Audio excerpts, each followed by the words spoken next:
नमस्कार दोस्तों। आज हम बात करेंगे यौगिकों के रासायनिक सूत्र के बारे में। यौगिकों के रासायनिक सूत्र कैसे लिखें, इसे हम कुछ उदाहरण से समझेंगे। इसमें हम पहले बात करेंगे सल्फ्यूरिक अम्ल की।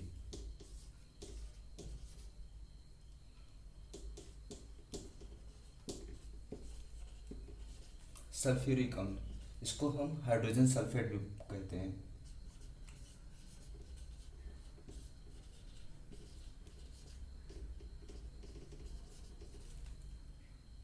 हाइड्रोजन सल्फेट, इसमें क्या है, हाइड्रोजन और सल्फेट यानी सल्फर, जिसमें क्या लगा है, 8। ठीक, 8 कब लगता है, जब सल्फर अपनी अधिकतम ऑक्सीकरण अवस्था यानी +6 में होता है। 4 2 8, 8 में से 2 गया 6, तो यहाँ सल्फर की अधिकतम ऑक्सीकरण संख्या +6 है। अब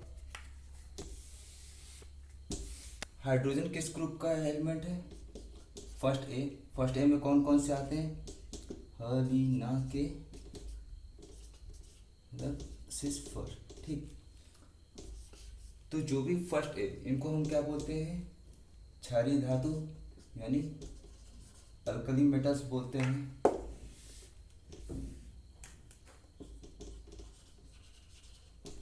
ठीक, ये सबके पास +1 ऑक्सीकरण अवस्था होती है, यानी हाइड्रोजन पे +1 का चार्ज होता है। इसी तरह सल्फर के बारे में हम बताए थे आपको, SO4 2- होता है, तो इसको क्या बोलते हैं, सल्फेट। ऑक्सीकरण +6, यहाँ से अगर हम एक ऑक्सीजन निकाल देते हैं तो SO3 2-, SO3 2- को हम क्या बोलेंगे, आइड यानी सल्फाइड।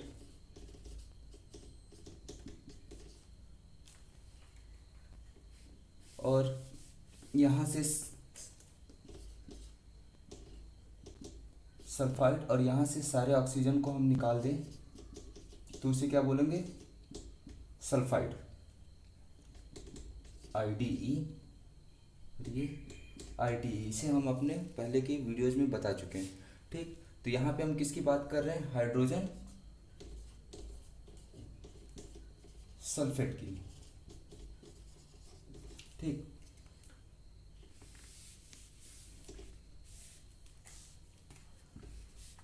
तो H+ और SO4 2-। अब जो ऋणायन की शीर्ष पे जो चार्ज होता है यानी आवेश होता है, उसे धनायन के चरणों पे लिखते हैं, और जो धनायन के शीर्ष का चार्ज होता है उसे हम ऋणायन के चरणों पे लिखते हैं। यानी इसकी टोपी उसका जूता और उसकी टोपी इसका जूता। ठीक, तो यहाँ पे हाइड्रोजन, इसके ऊपर कितना चार्ज है, 2 का, तो +- नहीं लिखेंगे, सिर्फ नंबर लिखेंगे। तो ये हो गया H2, और इस पे 1 का चार्ज है, वो यहाँ पे हम लिखे ना लिखे बराबर है, तो क्या हो गया, H2SO4। यानी हाइड्रोजन सल्फेट का क्या फॉर्मूला बना, H2SO4। अब हम दूसरा एग्जाम्पल लेते हैं कैल्शियम सल्फाइड का। कैल्शियम और सल्फाइड, यहाँ क्या है, आइड है, किसके साथ, सल्फर के साथ, और क्या है, कैल्शियम। तो हम इसको, इनके एलिमेंट्स को अलग करते हैं, कैल्शियम, सल्फर, आइड का अभी हम बताए थे, 8 में से जब एक ऑक्सीजन निकल जाता है तो आइड कहते हैं उसको। तो सल्फाइड, यहाँ पे सल्फर की ऑक्सीकरण संख्या कितनी है, 6, 6 में से 2 गया 4। ठीक, तो यहाँ ऑक्सीकरण संख्या से हमें कोई लेना देना नहीं है, यहाँ पे हमें सिर्फ इसके चार्ज से लेना है। और कैल्शियम, तो कैल्शियम पे कितना चार्ज होता है, तो उसके लिए पीरियोडिक टेबल में देखते हैं कैल्शियम किसका एलिमेंट है, 2A का। 2A में कौन कौन से आते हैं, बेमकासर 12। ठीक, कई लोग इसको इस तरह भी याद करते हैं कि बेटा मांगे कार स्कूटर बाप राजी, लेकिन उसमें कई बार एलिमेंट्स का इधर उधर होने की चांसेस रहती है।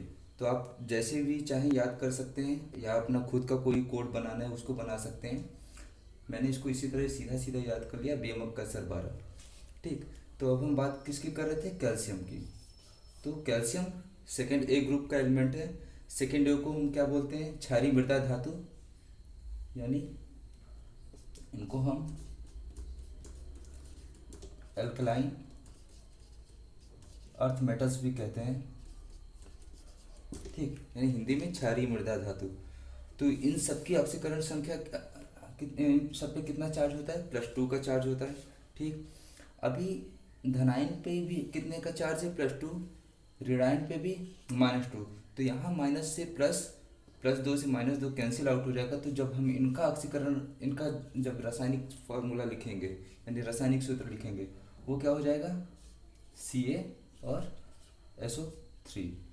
तो ये क्या हो गया, कैल्शियम सल्फाइड। अगला उदाहरण हम लेते हैं पोटेशियम नाइट्रेट। इसमें क्या क्या है, पोटेशियम और नाइट्रेट यानी नाइट्रोजन, और 8 यानी नाइट्रोजन अपनी अधिकतर ऑक्सीकरण संख्या किसमें हो सकता है, +5। क्यों, क्योंकि नाइट्रोजन नपास सब भाई ये सारे कितने के हैं, 5th ए ग्रुप के एलिमेंट है, तो इनकी अधिकतम ऑक्सीकरण संख्या +5 हो सकती है। तो नाइट्रोजन के कितना है यहाँ पे, 3 2 6, 6 में से 1 गया, +5। ठीक, तो NO3 माइनस ये नाइट्रेट के केस में लगता है। तो अब पोटेशियम पे कितना चार्ज होता है, अभी हम बताएं। ये फर्स्ट ए ग्रुप के हैं, हरी ना के रब स्विच पर फिर से। तो यहाँ पे पोटेशियम, तो पोटेशियम पे प्लस चार्ज और NO3 पे -4। तो दोनों का 1 1 है, लिखे ना लिखे कोई मतलब नहीं, और कैंसिल आउट भी हो जाएगा। तो ये क्या हो जाएगा, KNO3। ये फॉर्मूला हो गया हमारा पोटेशियम नाइट्रेट का। अब हम बात कर लेते हैं अपने अगले उदाहरण जिंक नाइट्रेट की। जिंक और नाइट्रेट, नाइट्रेट के बारे में हमने आपको अभी बताया। जिंक कहाँ आता है, जिंक D ब्लॉक एलिमेंट है। सक्टिवीकर मन फेको नी कुजन, तो ये सारे 3D के में आते हैं। ठीक, तो यहाँ पे Zn है, ZnCd Hg इसके नीचे आता है। तो ये सारे, क्योंकि इनके क्या होते हैं 3D10 और 4s2। ठीक, तो इनका डी ऑर्बिटल पूरा वैकेंट भरा होता है, फिल्ड होता है। इसकी वजह से ये जनरली सिर्फ खासतौर से जिंक +2 ऑक्सीकरण अवस्था में ही ज़्यादा स्टेबल होता है। ठीक, तो यानी जिंक पे कितना हो गया, +2 का चार्ज, और नाइट्रेट NO3 माइनस। तो फिर से इसकी टोपी इसका जूता, और इसकी टोपी इसका जूता, ये क्या आ जाएगा, Zn NO3 इसके पावर 2। ये फॉर्मूला हो गया जिंक नाइट्रेट का।